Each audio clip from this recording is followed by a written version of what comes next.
18 years old, and I felt the call of God in my life. Pero ayaw na ayaw ko magpastor. Bakit? Kasi sinasabi nila, pag nagpastor ka, magiging mahirap ang buhay mo. Nag-start ako nag-join ng mission trip, and that's where I realized na there's more to life than myself. Nagpastor ako, and I think that was the end of my life. Kasi sabi ko, wala na to.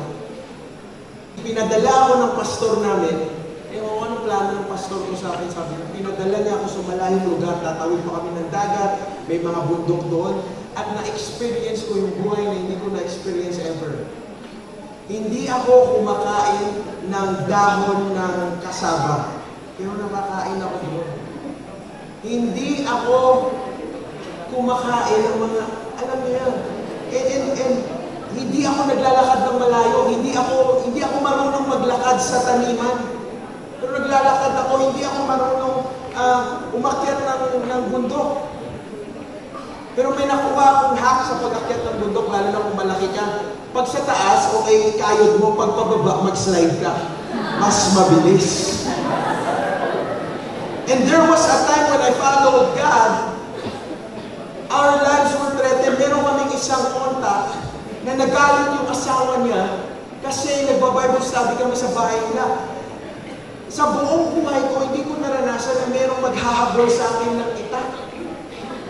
Naranasan mo when I pastored and I cried that night. Imagine 19 years old, mga kasama mo kumakain sa McDo, sa Jollibee, ikaw nandun ka.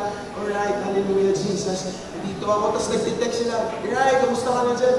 And you're there. And I said, God, is this the life that you want me to live? And then the result to God, I'm committed to you.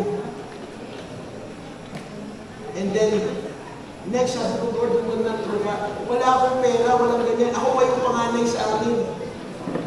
Ako yung magpapalaki ng mga kapatid ko. Kasi yung mga kapatid ko, hindi kasing laki ko, maliliit sila. So, papalakihin ko sila. Pero, you know what happened? When I responded to the call of the Lord, in the same altar call, the Lord talked to my sister. Sabi ng Lord sa sister ko, that altar call, sabihin mo kay kuya mo mamaya, kasi nagsistruggle siya sa call niya, na ikaw na ang bahala sa lahat ng kapatid niyo. Nakita mo, nung sinabi ng sister ko, nag-Bible school ako, nag-pastor ako, my sister, after graduating, naging principal na siya after graduation, ang dami niyang pera, binless siya ni Lord, lahat ng kapatid ko, siya na yung nag-continue nag-supply. After nakapag-aral silang lahat, yung iba, yung kapatid ko, yung naging missionary, naging pastor na din. Tapos yung isa, ganun din, and it follows. Now, sometimes we think, when you follow God, the Lord will abandon you. No. When you follow Him, the Lord will show you, akong bahala sa lahat ng worries mo sa life. Nag-worry ako kasi ang sobrang laki ko pa noon. Actually, mas malaki ako dati. Tapos sabi ko, ang mahal ng damit ko. What happened was, sabi ko, God, pag nagpastor ako, wala na akong pambili ng damit. Wala nga akong pangkain dito, damit pa. May tumawag sa akin. Sabi niya, Ryan, I want you to come dito sa bahay. Galing sa States yung tumawag. Yung iba, alam niyo na yung story na to. Galing sa States yung tumawag. Akala ko, papuntahin ako sa bahay, bibigyan ako ng chocolate. Diba? Kaya tumataas yung sugar natin, Pastor John, kasi chocolate lang yung nasa isip natin. Pagdating ko sa bahay nila, merong isang karton. Hindi yung isang karton na gano'n. Okay, sana kung isang karton na gano'n, tapos iPhone ang laman. Pero isang karton na malaki. Sabi niya, Ray, pwede mong sukatin o tingnan lahat. This is the first revelation na nakita ko that the Lord will never abandon you when you follow Him. Binuksan ko ang karton. Totoo, binuksan ko ang karton. Siyempre, alam mo naman titingnan na, di ba? Binuksan ko ang karton. Ang laman ng karton, gusto nyo enumerate ko?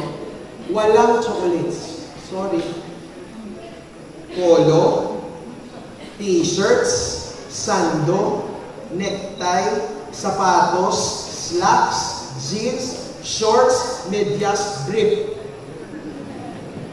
Brief na marami. 5, 6-in-1 pack. Hanes, color white. Size XXL.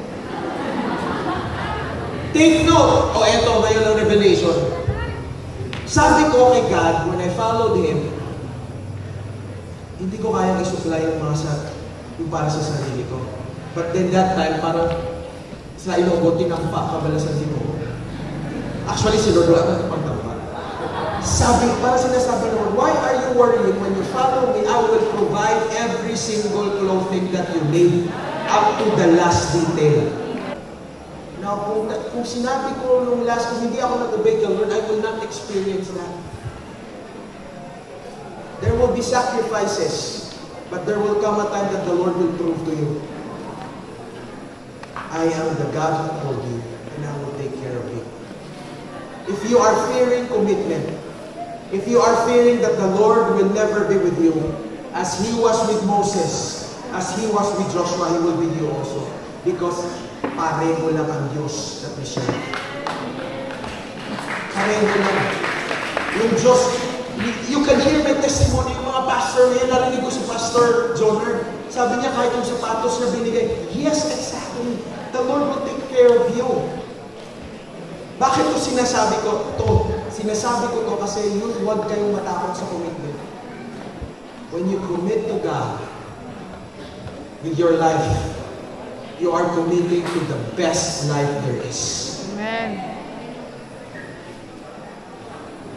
Ako, kumbinsido ako na gagamitin kayo ng Lord. Yung mga pastor niyo, kumbinsido yan lahat, kaya kayo pinadala dito sa camp. Hindi madali ang pinagdaanan ng pastors natin. Pero ngayong gabi, it's your turn to believe. It's your turn to commit. It's your turn to step out in faith. Kung kagabi, Lord, I don't know, I have fears.